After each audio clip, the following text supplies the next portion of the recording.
पुणे महानगरपालिकेचे माजी स्थायी समिती चेअरमन बाबूराव चांदेरे यांनी 2 दिवसापूर्वी एकाला जी आहे ती मारहाण केली. विजय रौंदळ असं या व्यक्तीचं नाव आहे. आपण पाहू शकतो की ते आता रुग्णालयामध्ये उपचारासाठी भरती झालेले आपल्याला एकूणच पाहायला मिळतं. आपण पाहू शकतो त्यांच्या पायाला, हाताला आणि डोक्याला आणि कमरेला जो आहे तो या ठिकाणी मार लागलेला आपल्याला एकूणच पाहायला मिळतो. नक्की ही घटना झाली कशी याच संदर्भात बोलण्यासाठी आपल्यासोबत विजय रौंदळ सर आहेत. सर, काय सांगाल, नक्की काय विषय होता, इतकी हाणामारी झाली, त्यानंतर तुम्हाला रुग्णालयात दाखल व्हावं लागलं उपचार करण्यासाठी? सर, सुशेत माझी जमीन आहे. तिथून आमच्या मॅनेजरचा मला फोन आला की साहेब, मला बाबूराव चांदेरे मारहाण करतायत, तुम्ही लवकर या. माझ्या ऑफिसपासून ते 5-10 मिनिटाच्या अंतरावरती जागा आहे. त्या दिवशी आमचं ऑफिस बंद होतं, त्यामुळे मी ड्रायव्हरला घेतलं आणि मी एकटंच तिथं पोचलो. तिथं पोचल्यावर तिथं 15-20 लोकांचा जमाव होता आणि मशीन चालू होतं, पोकलँड मशीन. मी त्यांना म्हटलं, अरे बाबा, तुम्ही मशीन का चालवताय आमच्या जागेत? तुम्ही आम्हाला कल्पना द्यायला पाहिजे. तुम्हाला काम करायचं असेल तर तुम्ही लाईन आऊट केली पाहिजे.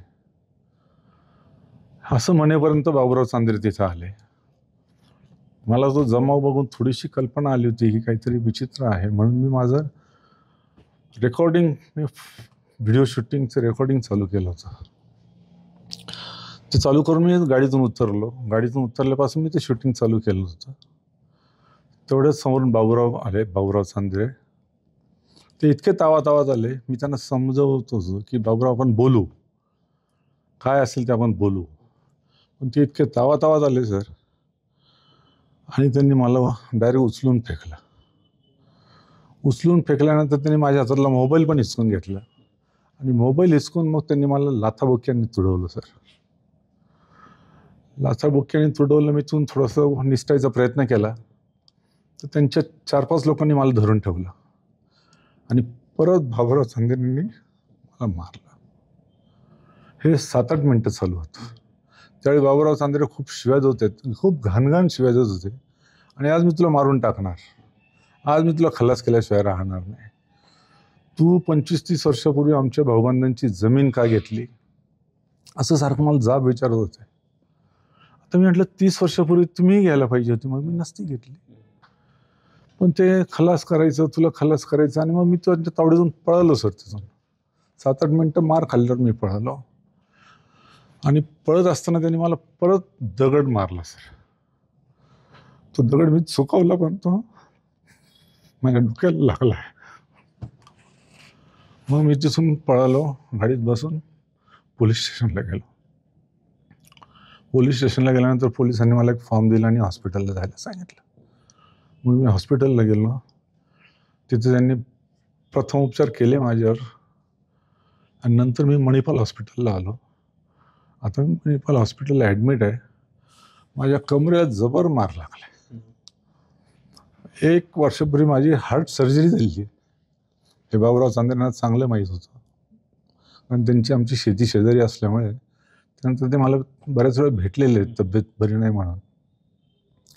एवढी मोठी सर्जरी झाल्यानंतर सुद्धा त्यांनी मला इतकं मारलं आहे. त्यांना कल्पना होती की ह्या माणसाचा BP वाढला तर हा मरून जाईल, पण त्यांनी मारायचा खूप प्रयत्न केला सर. तुम्ही आता भाऊक झालात, 2 दिवस झाले या घटनेला. कुणाचा दबाव होता का की माध्यमांसमोर येण्यासाठी एवढा वेळ का लागला? नाही सर, मी त्या बोलण्याच्या स्थितीतच नव्हतं. मी आत्ता कसं तरी तुमच्यासमोर बोलतोय. तो प्रसंगातून मी बाहेरच पडू शकत. जीवावरचा प्रसंग होता सर.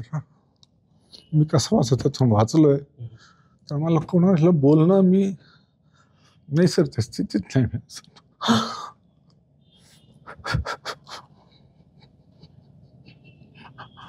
माझं सरकारला एकच म्हणणं आहे, मी आता कसं बसं वाचलं, पण मला न्याय मिळाला पाहिजे. नाहीतर हे काय माझ्या जीवाला धोका राहील. आणि आम्ही काम धंदा कसं करायचं सर? कसा धंदा करायचा? आम्ही करोडो रुपये आम्ही टॅक्स भरतो, कसे धंदे करायचे? खूप दहशत आहे सर यांची. बाबूराव चांदेरेची तर खूप दहशत आहे. आणि तो इतकी वर्ष आम्ही ती दहशत झेलतोय, पण आता खूप झालं सर, खूप झालं. पोलिसांनी 324चा जो आहे तो गुन्हा दाखल केलेला आहे. काय मागणी असणार आहे पोलिसांकडून? नाही, पोलिसांचं असं म्हणणं आहे की आम्ही एवढेच कलम लावू शकतो. आम्ही त्यांना विचारलं की साहेब तुम्ही आम्हाला खलास करायचा प्रयत्न केला, त्याची रेकॉर्डिंग माहिती आहे, त्याच्यात त्याने प्रचंड शिवीगाळ पण आम्हाला केलेली आहे, पण माहीत नाही त्यांच्यावर काय दबाव आहे. ते अजून ते काय ते कलम योग्य ते कलम का लावत नाही याची मला कल्पना नाही. काय मागणी कराल? माझी मागणी आहे की याला सक्त कारवाई याच्यावर झाली पाहिजे. परत असं कोणाला त्रास होतो का? कुठलं कलम लागलं पाहिजे? आणि आता कोणाचा प्रयत्नच त्यांनी केला तर त्याचे जे कलम असतील ते लागले पाहिजे सर.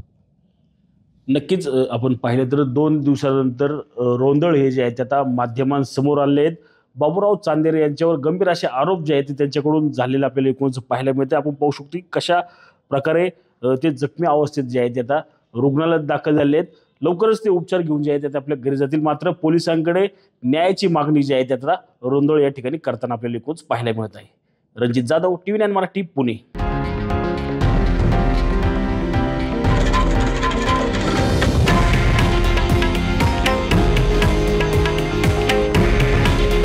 हे आहे देशातील नंबर 1 न्यूज नेटवर्क आणि आपण पाहत आहात TV9 मराठी. काळजी तुमची, हित महाराष्ट्राचं.